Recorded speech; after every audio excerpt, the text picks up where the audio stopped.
項質詢。李浩然議員。多謝主席。據報有部分人士透過人才入境計劃來港產子後便離開，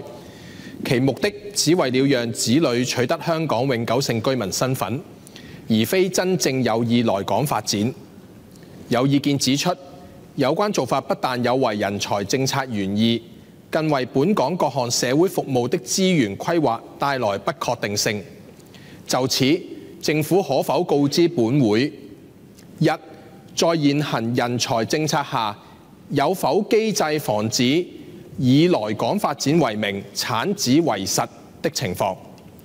二、為避免大量雙非兒童，即父母均非香港永久性居民但在香港出生的情況重現，政府有否考慮設立機制，要求來港人才及其受養人在本港公私營醫院機構預約分娩時，須簽署聲明文件確認其留港發展意向，或要求其提交證明文件，例如在港的工作證明或出入境記錄，以確定其已達到一定的留港日數要求。及三、有否評估人才入境計劃對香港長遠人口規模及結構的影響，以精準調控社會福利、住屋、醫療、教育等公共服務的資源分配？勞工及福利局局長。主席，作為國際人才樞紐，香港一直歡迎外來人才來港發展，藉以豐富本地嘅人才庫。為咗應對人口高齡化同埋人力短缺嘅挑戰，本屆政府自2022年底推出咗一系列嘅搶人才措施，包括推行以高薪同埋高學歷人士為目標嘅高才通計劃，以及優化多項現有嘅計劃，至今已經吸引咗超過24萬名嚟自唔同界別嘅全球精英來港發展。其中高才通計劃反應踴躍，超過9萬人已經來港，而首批簽證到期嘅高才有超過一半呢係成功續簽，大多投身關鍵產業，收入可觀，展現強大嘅市場競爭力。香港喺國際管理發展學院最近發布嘅2025年世界人才排名當中，躍升到歷來最高嘅第4位，成為亞洲之冠，足見人才政策路向正確，而且呢已經見成效啦。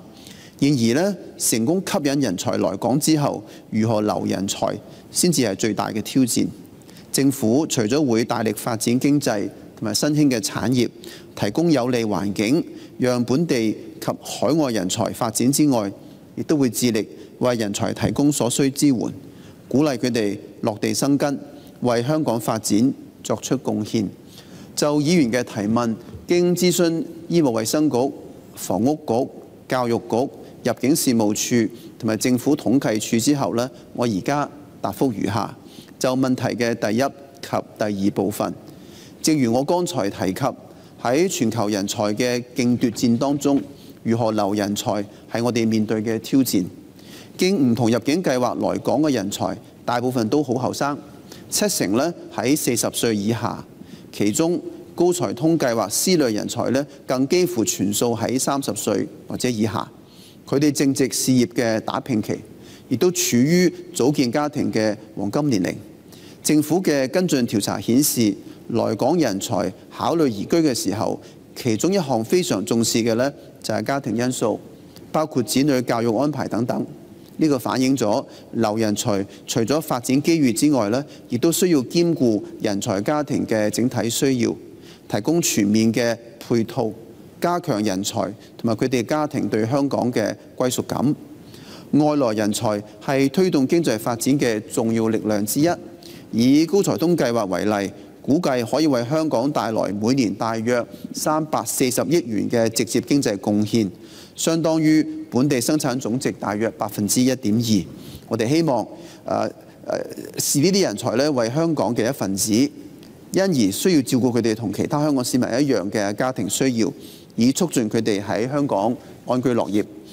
然後受養人政策已經容許咗人才攜同佢哋嘅配偶同埋未成年嘅子女來港生活。我哋亦都歡迎人才喺香港成家生育、扎根香港。呢啲新力軍而家同埋日後呢，都會係本地勞動力嘅重要來源，有助改善人口結構，應對本地人口老化同埋生育率偏低嘅挑戰，為香港嘅可持續發展提供長期嘅支撐。我必須強調呢，各項唔同定位嘅人才入境計劃均設有清晰嘅申請資格同埋審批嘅程序。喺現時法例下面，任何人向入境處作出虛假嘅申述或者申報失實嘅資料，一經定罪，最高可以被判罰款15萬元同埋監禁14年。入境處設有嚴謹而有效嘅機制，就人才入境計劃嘅每一宗申請進行嚴格審批，以確保只有符合獲批資格同埋相關入境政策嘅人士先至獲准在港居留。申請獲批嘅都係香港希望吸納具有競爭力嘅人才。據我哋觀察，仍然未獲聘嘅人才都有興趣香港長遠發展，並未發現有人所謂以來港發展為名、產子為實嘅情況。政府明白社會期望有限嘅公共資源用得其所。現時來港人才只係佔香港整體人口好低嘅比例，並冇對本地資源構成壓力。醫衛局現時並冇計劃因應市民獲得香港居民身份嘅途徑，而就預約分娩服務實施唔同嘅限制或者要求。不過，勞福局會持續留意來港人才嘅落戶情況，包括搜集有關人才喺香港生育嘅數據，以便相關政策局作出更完善嘅資源規劃。如果發現有濫用人才入境計劃嘅情況政府係會採取適當嘅措施。就問題嘅第三部分，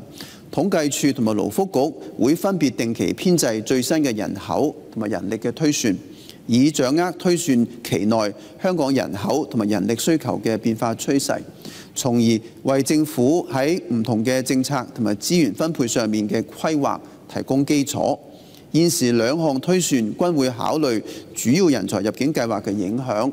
下一輪嘅人口普查將會喺2026年進行。而勞福局現正開展人力推算嘅中期更新工作，預計喺2026年第4季公佈結果。各政策局會因應人口變化同埋人力資源最新嘅趨勢，持續檢視所負責措施嘅執行情況同埋成效。例如房屋局會密切留意各類房屋嘅供求情況，並按需要適時調整相應嘅政策。醫衛局會繼續深化醫療體系改革，確保香港醫療體系行穩致遠。教育局會不時檢視教育政策，切合社會需要。多謝主席。李浩然議員。主席，今日提出呢項質詢我必須強調，我係支持各項人才入境嘅計劃。呢個對香港嘅發展係十分重要。現行審批係聚焦喺申請人嘅資格，但係對獲批之後嚟香港之後，該等人士係咪真係以香港發展係現行嘅機制之下係冇辦法去了解嘅？局方喺回應當中提及到就係按觀察未獲聘用人才都係有興趣喺香港發展嘅，未發現有以發展為名而去做其他例如產子嘅行為。所以我都想進一步問一問局方係如何得到呢個觀察嘅結果呢？咁會唔會係有優化機制、監察機制嘅措施呢？唔該，主席。局長。主席，多謝李議員嘅提問。無論佢係用邊個人才計劃嚟香港呢，基本嘅設置係第一就頭一個簽證期啦，通常係2年啦，然後佢通常都要經歷2次嘅續簽嘅考核嘅，咁先至可以符合到申請永居嘅資格。呢個第一部分。第二部分呢，所有通過人才計劃嚟香港嘅人才，無論佢係海外定係內地，其實都係一視同仁嘅。佢可以帶佢哋嘅未成年受養嘅子女嚟到香港。或者喺香港，如果佢要成家、要結婚、要生 BB， 都係一樣可以嘅。即係我哋呢個係完全符合我哋過去、現在同埋未來嘅政策嘅設置。至於我哋話都見唔到有一跡象顯示有人就議員所講，擔心大家會唔會濫用咗人才政策來港產子。無論睇我哋嘅而家呢幾年、呢1-2年嘅嬰兒嘅出生嘅數目也好，或者通過我哋同唔同嘅機構觀察，都見唔到呢個狀況。當然啦，正如我喺主體答覆所講咧，我哋都會喺嚟緊嘅跟進調查咧，持續就呢方面咧就搜集更多嘅數據，而確保咧我哋可以密切監察嚟到香港人才嘅各種需要，同埋有冇啲地方咧我哋覺得要調整。多謝主席。